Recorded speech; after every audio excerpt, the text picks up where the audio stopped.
Technique number 1. Full body prayer. When most people pray, they are only using one part of their body, their tongue.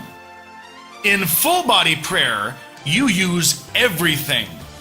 Your hands, your feet, your imagination, instruments like a shofar or flags, using others to pray in agreement, even using your shout. But is this biblical?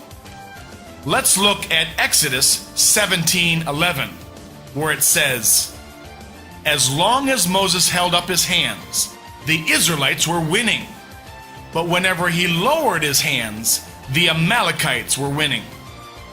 Strangely, God determined that the victory for Moses was in the position of his hands.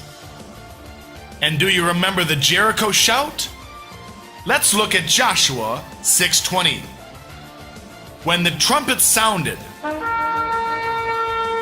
the army shouted, and at the sound of the trumpet, when the men gave a loud shout, the walls collapsed.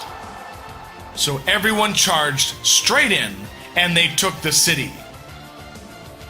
God determined that the victory for Joshua was in the trumpets and their shouts. So when it comes to spiritual warfare, don't be afraid to use full body prayer. Especially use your imagination. When you're praying, see in your mind what you're praying come true. If you're praying for healing, see the person healed in your mind.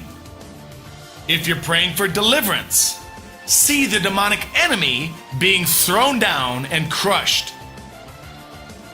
If you've ever seen a Nigerian prayer meeting, it can look like a war zone. They use everything they can in spiritual warfare. In one Nigerian prayer meeting, I actually felt sorry for the enemy, thinking, they're getting their teeth kicked in. They're getting absolutely pulverized. Nigerians take warfare very seriously. So let's practice full body prayer. Imagine in your mind an ugly and grotesque demon that's been assigned to you. It's been assigned to destroy your life, your family, your marriage, your finances, your health, and your future generations. Now physically take your left hand and grab it by the throat and squeeze. Now take your right hand, holding the sword of the Spirit, and thrust it through the demon's heart. Now throw the demon to the ground. Take your right foot and crush its head. Now rebuke it with a loud shout. Demon, I rebuke you in Jesus' name. I break your power. Get out of my life. Get out of my family. I throw you into the pit in Jesus' name. Now that is full body prayer.